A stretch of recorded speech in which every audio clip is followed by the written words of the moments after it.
Greetings and welcome back. Becoming Undone is a podcast for those who dare bravely, risk mightily, and grow relentlessly. I'm Toby Brooks. Joining me today, I'm happy to say you are our first repeat customer, Roger Lipe. Thanks for joining me. My pleasure. Thrilled to be with you.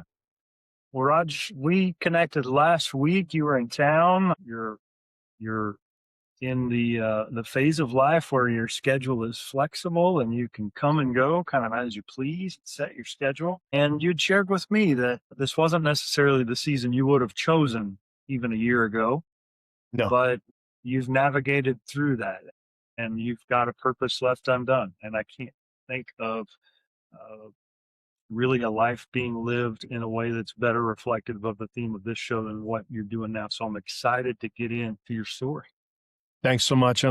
Appreciate it. And I've got to say, honestly, every single episode of your podcast has been a tremendous encouragement to me in this whole process of rethinking and becoming undone. And okay, what's next? And how do we move ahead?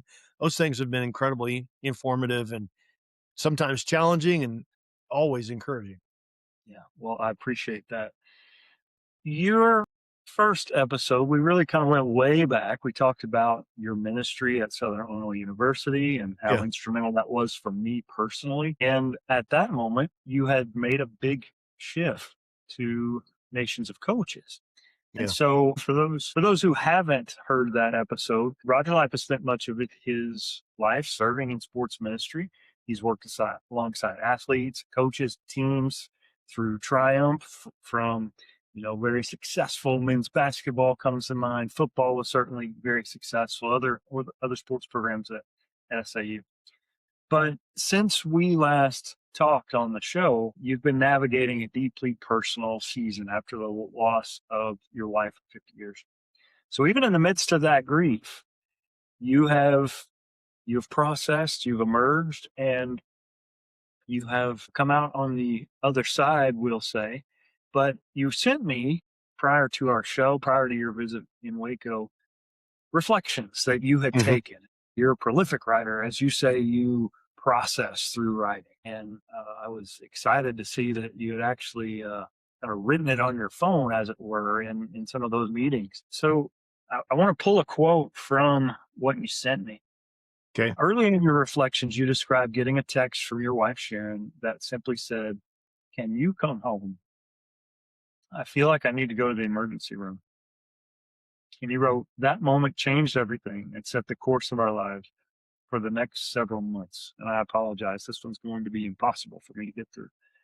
When you think back to that moment now, how did that single text reshape your perspective on life and on ministry and what really matters? Yeah, that morning, I was in a hotel in downtown Chicago. Was preparing to spend the whole day with DePaul basketball because Coach Mullins, who had been with us at Southern Illinois, was now an assistant at DePaul. And we'd talked to him the day before, as well as to some other coaches in town. Coach Mike Lightfoot, formerly of Bethel University in Indiana. He and I are colleagues within Nations of Coaches. So I had taken the train up there, had a great day with coaches on the previous day. That morning, I got that text. Type A me is going, "Come on, babe. I'm in Chicago. I'm taking the train home tomorrow. I got stuff to do." Then the more I looked at it, the more I talked to the coach, I'm thinking, I think I need to go home. And so we made the decision to do that. He drove me to O'Hare and I bought a plane ticket and flew home. And we had Sharon in the ER by 11:30 in the morning after that 7 a.m. text message. And it really did turn our world upside down because after we got to the ER, we did all this stuff that comes if you have shortness of breath. They start ruling out various things and chest x-rays and blah, blah, blah, CT scans. And ER doctor looks at the bottom of this chest CT scan and he says, "There's some stuff here at the bottom I don't like. Let's get a CT scan of your abdomen." And so they go do that and come back. And we're sitting in, now we've been in the ER room for maybe 7 hours. And I'm just ready to go home. I'm tired of the whole process. Makes me feel like a jerk now, but we're dealing with this. And then he comes in, the ER doctor, and says, "What I thought I saw on that first one, this is what I see. This is what cancer looks like. And that was our first indication that this might be our battle for the next months or who knows what. And so it did turn everything upside down immediately, because I knew from that moment, this is going to be a hard fight, and I better be ready for it. Yeah. You mentioned to me when we were chatting that you spent the bulk of your career being a sports chaplain. I think a lot of people don't really understand the nature of the job. Yeah, it's Bible studies for teams when things are going good, but you're also the guy that people call when things don't go so good. Whether it's tragedy or a big injury, anything that really kind of rocks the team, you are there for crisis Yeah. assistance. This was really the first time you had been on the receiving end of that aspect of ministry, if you will. Talk me through a little bit about how your experiences on the delivery impacted your ability to be on the receiving end Yeah. when it was you in the midst of grief. Yeah, because I've been in lots and lots of emergency rooms. It was not with my wife; it was with many other people, and most of the time it was a broken leg or an ACL tear or something else like that, a concussion. A couple of times with coaches with real issues, and but this was suddenly way more personal than that. But at the same time, having walked with Dan Callahan, baseball coach at Southern, through his cancer battle and eventually his hospice days and his eventual death, and walking with his team through the grief process afterward, I walked through a bunch of these things together with other people. And really, they did inform my mind as to the process I'm walking into now. So I could see it coming. And having been equipped for that helped me be a little more aware of where we are today and what's coming. What am I experiencing now? How do I make sense of all this? That training and experience really did help a lot. Yeah. I know for myself, being in healthcare, that makes me, I've got just enough information about the process to be a really bad patient. And my patience oftentimes with healthcare is really slim. And working in athletics, we kind of see how the system can work Yeah. when it's optimized. Athletes get better healthcare than just about anyone. Yeah. There's rarely a delay, there's rarely an expense spare, and it's just not like that for the rest of us. So having that insight sometimes can be good, but sometimes it can be bad. Mm. In one of your reflections, you wrote something that really resonated with me, and it was just part of the vulnerability that you wrote there, and I'd like to share. How can I, a man who prides himself on self-reliance, achievement, and strength, be so utterly inadequate? So for someone who spent decades ministering to athletes and coaches, and people who live in that culture, what did experience teach you about weakness and faith?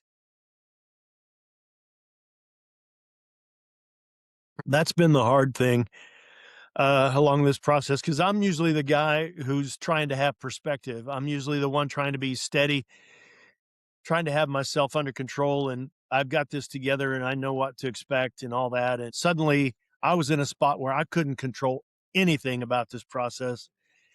And that partly frustrated me, but it also revealed my terrible penchant toward control and all that stuff. And I'm like, you're a jerk.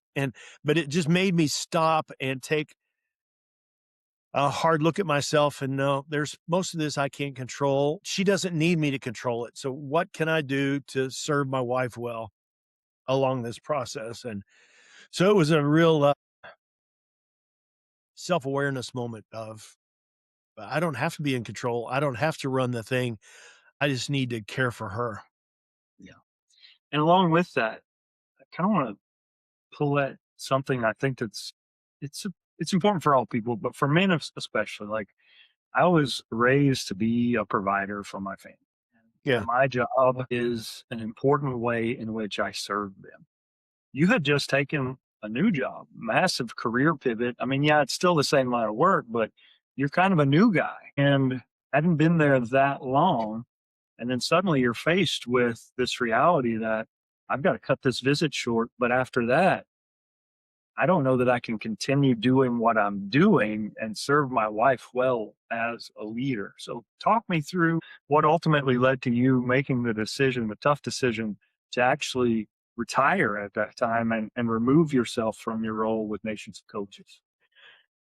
Yeah, it was a multi-step process, frankly, because when we first went to see the oncologist in St. Louis, I was in communication with our leadership at Nations of Coaches about, okay, here's what's happening. Here's what I think I need to do. And they said, you look, you take all the time you need.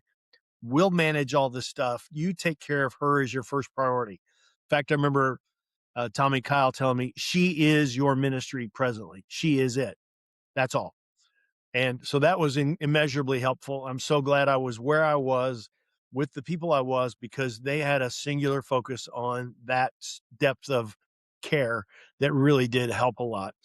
And so that was early on. And then I continued to do work along the way until Sharon had had some complications, problem with a heart valve that was going to require 6 weeks of infusions of antibiotics. And that meant 3 times a day I was going to need to be there to infuse her with these antibiotics. And so the second step was talking with my team. And I said, guys, please, I need to take a leave of absence for this many weeks so that I can deliver all this care for her. And please don't pay me, but I need to do this. And they said, well, we're going to pay you anyway, but please take the time and do that. I said, okay.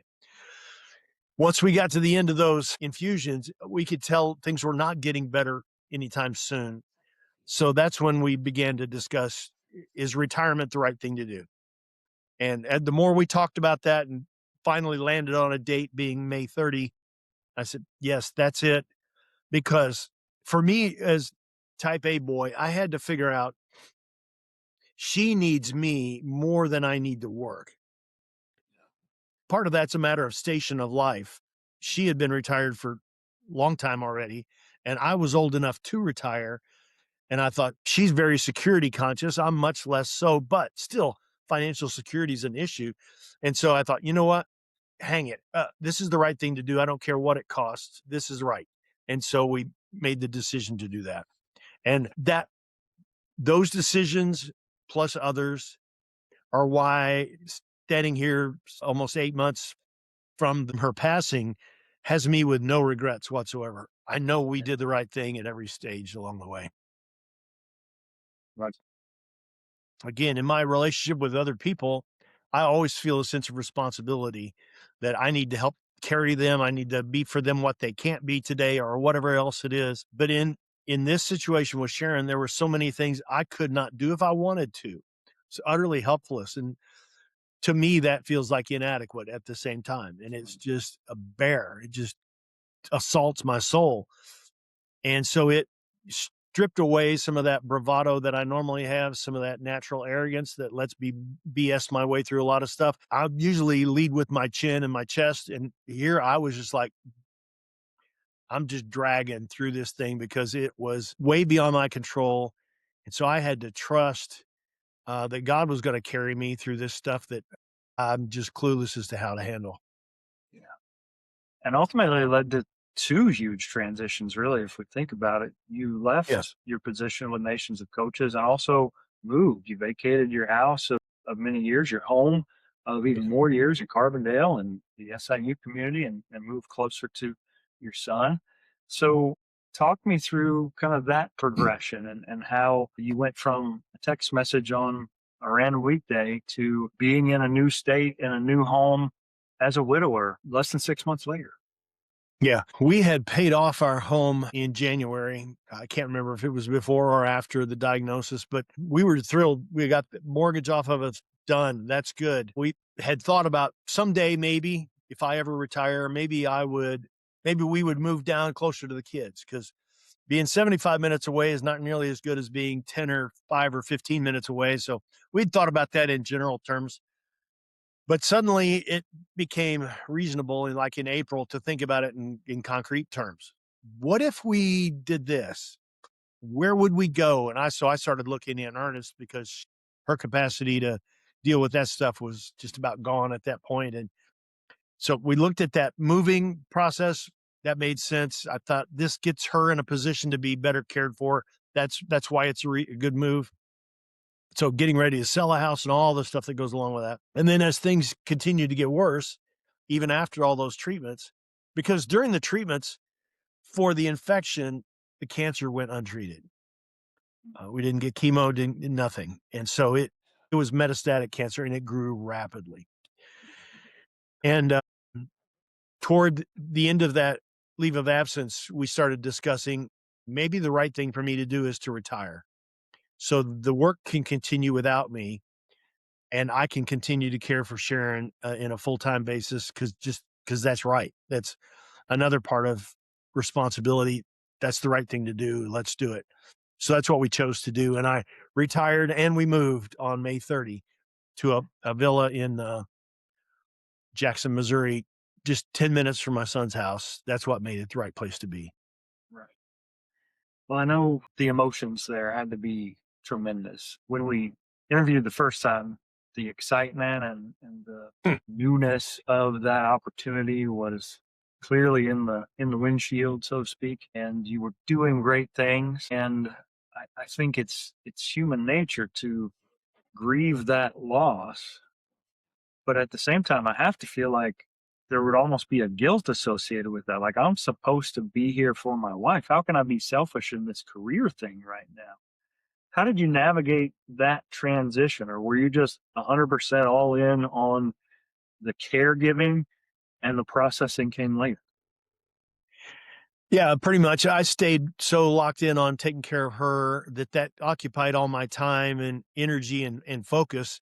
So the loss of work didn't come nearly as starkly as I thought it might. Um, Across the last number of years, probably the last 5 or so, I had started giving away responsibilities to other people for different sports chaplaincy roles at the university and other things. So I'd been kind of taking incremental steps away from things anyway, and had found that it was easier to lay those things down than I expected it might be. So that was less painful than it could have been. Had it been a sharp, like, no, you can't come back anymore, that would have hurt a lot more. But because I didn't burn bridges, because we left well, that was pretty good. But I think you're right that my being able to focus so tightly on care for Sharon, frankly, she needed that. And there just wasn't any more space of mind or time to do anything else. It allowed me that singularity of focus. Yeah.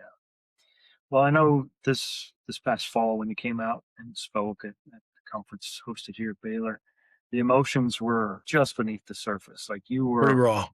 doing great things, but it was still really fresh. And your message to me then, or your answer to me was, I'm just going to take some time.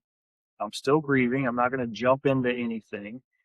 And that's exactly what you did. And before we get into what that undone is, talk me through that space, going from losing your wife literally a week after your anniversary to intentionally taking time to reset and to recalibrate.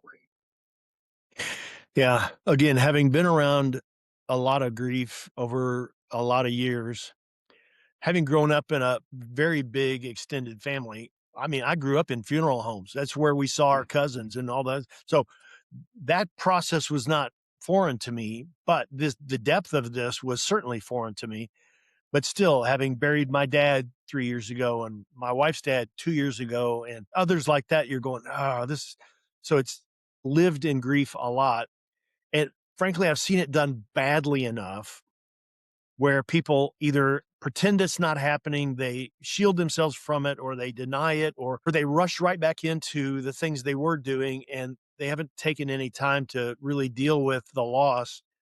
I wasn't going to let myself do that. I wanted to take enough time to process the stuff, to walk through the ugliness of it and deal with it. And stoic German boy to deal with all the really weeping days and just being kind of really undone on her birthday and some other significant moments through the fall and the winter. I was going to feel that as deeply as I could because I knew it was part of what it takes to heal. So much wisdom in that. I think a temptation would be to throw yourself fully into something else to take your mind off of it. But there's wisdom and there's healing in allowing those emotions to kind of settle on you. And I know when you were here, like you said, being the strong man and all those things, we don't love the fact that we're emotional, but it's human. It's part of who we are. I processed a lot of the stuff I was dealing with in my phone in reflections as the process was going along. Just trying to make sense of what am I experiencing here and how do am I normal or am I a freak? It doesn't really matter. I need to express this somehow. And then I went back and wrote the narrative after Sharon had passed. But through the week, just plain old gut level, I'm just going to tell you, I feel terribly inadequate today because I can't control this stuff. I'm going to go ahead and say it rather than pretend that it's not true. Nah, just be real. That helped me tremendously to process grief all along the way. That helped me on the back end. I think I was farther down the track by having done that all along the way than if I had just waited and been run over by it at the end. Yeah. I don't know about you, but in teaching and coaching roles, there's there's nothing I really won't say hate, but man, it's like the ouch hallelujah where something I've taught gets sent back to me and now I have to deal with it and show whether or not I really understand it. And I've talked a lot on this show about identity and about how um, for athletes, oftentimes there's if you ask a Division I athlete to describe themselves in 2 or 3 words, it's not uncommon to hear, "Oh, I'm a softball player," or "I'm an athlete." I mean, that's common. And in sports ministry and in life, really, we try to kind of coach that out of people. Like, you're more than just your sport. You're more than your performance. You're more than 15 points a game and 5 rebounds. And particularly in ministry, who you are in Christ matters most. Within the span of less than half a year, you were stripped of your career and your position as a husband. And those are 2 big definitions that we would use. Talk me Yeah. through the identity piece of this. And when you lost Sharon, what that meant to navigate that space of being retired and widowed as opposed to new job and husband of 50 years. Yeah. I mean, I was one of those guys for years talking with players about, no, you're more than this. This thing doesn't define you. What you do doesn't, and all that. But I genuinely believed it and embraced it all along the way and had to really deal with myself in those things because I could feel it on game days. When we won, you know what? I felt really stinking good. When we lost, I felt personally responsible and it's painful. I hated every minute of it. But I had to keep looking at myself in the mirror and dealing with that tendency. Slowly over time, I was able to cook most of that out of me to where I rested more and more of my identity in, yes, I love what I do. Yes, I love the relationships I have. Yes, but none of those things ultimately define me. My life in Christ defines me most permanently, most satisfactorily, without change, without people say, can you find yourself in the Bible? And for me, it's when Jesus is baptized in Mark chapter 1, he hears the Lord, a voice from heaven saying, "This is my beloved son in whom I am well pleased." Well, that's what I can hear God saying about me, that every morning I start that day that way. I start being well pleasing to him, not because of performance. I just got up. There's nothing done, but who I am as a person, I start that way, and now I get to choose all day behaviors, attitudes, speech that's either pleasing or displeasing to him. I get to choose. But if it's always based on a static line of I am always pleasing to him because of who Christ is in me. That's a big deal. And so that stuff really helps me be buoyant, have a sense of joy day to day that is not overrun by circumstance. It hurt badly losing Sharon, really badly, but it didn't sink me because I'm carried along I'm buoyant because of my life in Christ.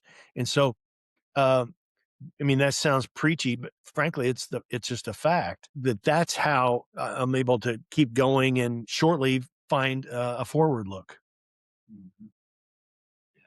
That's such a healthy perspective that is fuel to get you through. It's not baggage that's dragging you down. Like Yeah. thinking about what we're not anymore as we're trying to become what's next is, the logo of Michael Jordan, he's not wearing cuff weights on his ankle when he does that move, right? Like he is liberated and free to fly. Yeah. And I don't know where that analogy came from, but the point is Fitting. a lot of times our mental space can be baggage and it's unnecessary weight that we weren't meant to carry. And I love the fact that you were able to rest in that identity in that time. One of the most powerful reflections you wrote described how intimacy changes across the Hmm. lifetime of marriage, from youthful excitement to caring for a spouse in illness and preserving her dignity and affirming commitment for life. How did walking with Sharon through that season redefine what love means to you? Well, as our lives went together and continued to grow, and good times, bad times, all that stuff, relationships change over time. And because I mean, one, she had rheumatoid arthritis for the last 19 years of her life, really severely. So life was painful for Sharon. I wake up, I feel great every day. She woke up in pain every day. Mm. And so that changed a number of things about our relationship. And thankfully, I think looking at it now in retrospect, my relationship with her, my love for her became, I think, purer late because there was no more, hey, I'll do this for you if you'll do that for me. In those last months, she had nothing to give.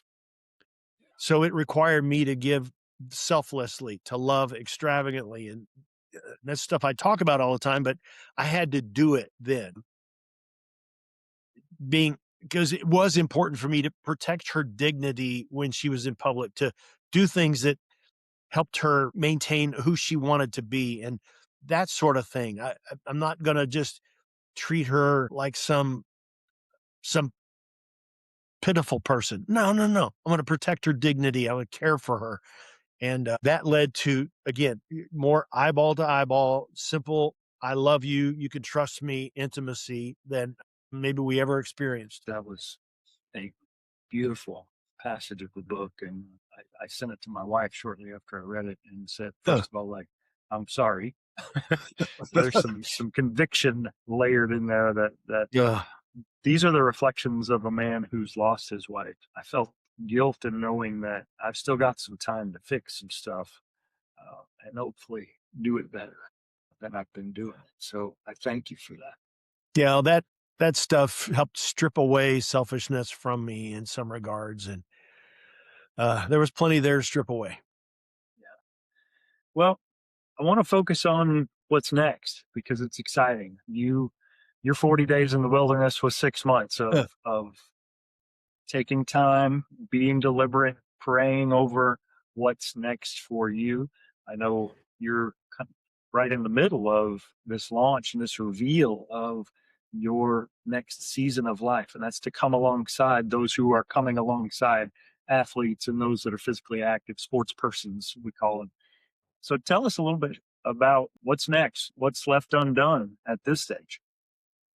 being at that fourth Global Congress on Sport and Christianity at Baylor back in late August, early September was really helpful because that kind of launched my period of reflection and okay, where are we going? Lots of assessment and trying to listen and pay attention to what's happening. And I also stacked up other travel to see friends in college football and friends in pro football and friends from having worked with me in FCA years past and a bunch of other things like that that kind of started to put some dominoes in line, if you would, where I could see things are beginning to line up a little bit here. Went out to British Columbia and worked with an athletic department and their sports chaplains, and that was rich. And some other things like that started to line up, and I'm going, maybe this is what I should do. Rather than work for someone else,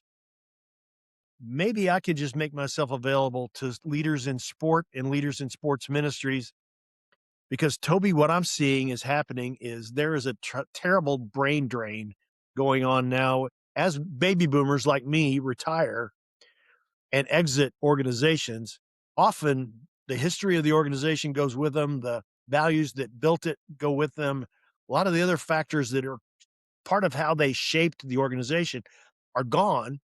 And those old knotheads travel off to the villages or wherever and play pickleball every day, but they're not available for that staff meeting when they say, "Hey, let's ask."